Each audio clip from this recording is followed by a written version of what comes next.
muna guys. Ang tinapay. Cup na lang kasi wala tayong rolling spring. Rolling ano pang flat.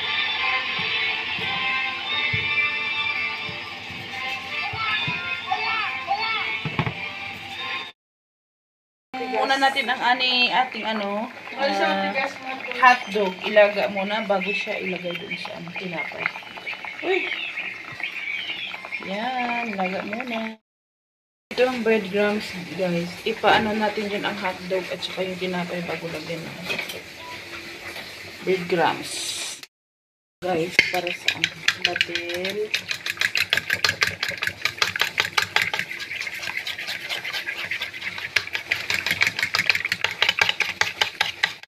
Ano tayo guys,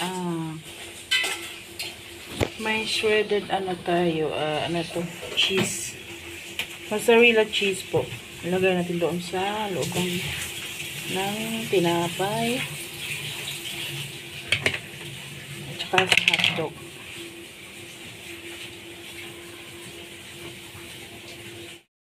Yan ang hotdog.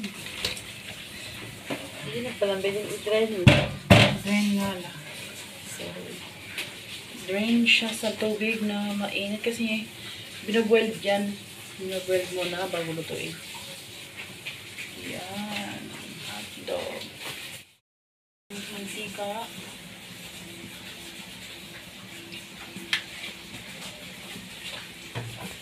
Yan ang recipe ni Sarah. Diyan lang ako sa recipe niya. Yan, ginawa na niya. Iba ito lang yung bahay.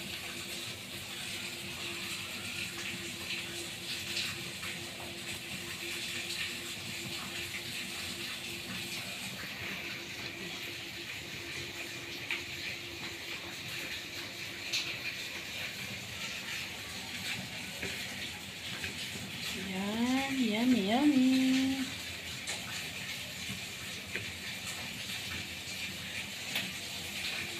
Yan, ibunput siya sa breadcrumbs. Hindi pa mainit? Yan, ibunput siya sa breadcrumbs, guys.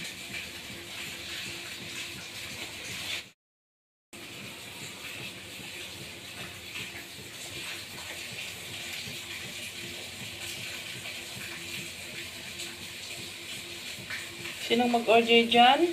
Call lang sa amin. Gagawan ko kayo. Ni Sarah. Pwede natin dalhin yan sa Bible study. Hindi ba? Oo.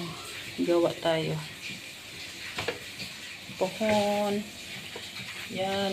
Ano siya sa breadcrumbs.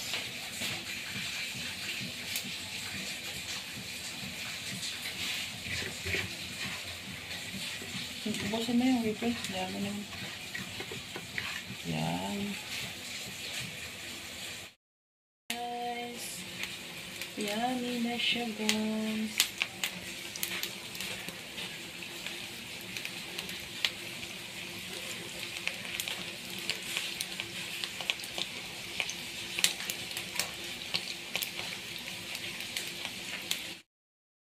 Product.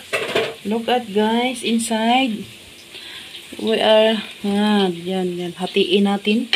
Tingnan natin ang, wow, cheesy hotdog. Yummy, yummy. Yan ang aming finished product. Wow, sarap naman. Yan ang aming product ngayon. Let's eat, guys. Ay, pwedeng-pwede talaga to, Sarah. Dalhin natin to, Sarah. Pwedeng-pwede na talaga to. Yan, cheesy. Mainit pa kasi. Yan. Pwede siyang lagyan ng tirungan, guys. Parang hotdog cheesy. Lagyan ng tirungan.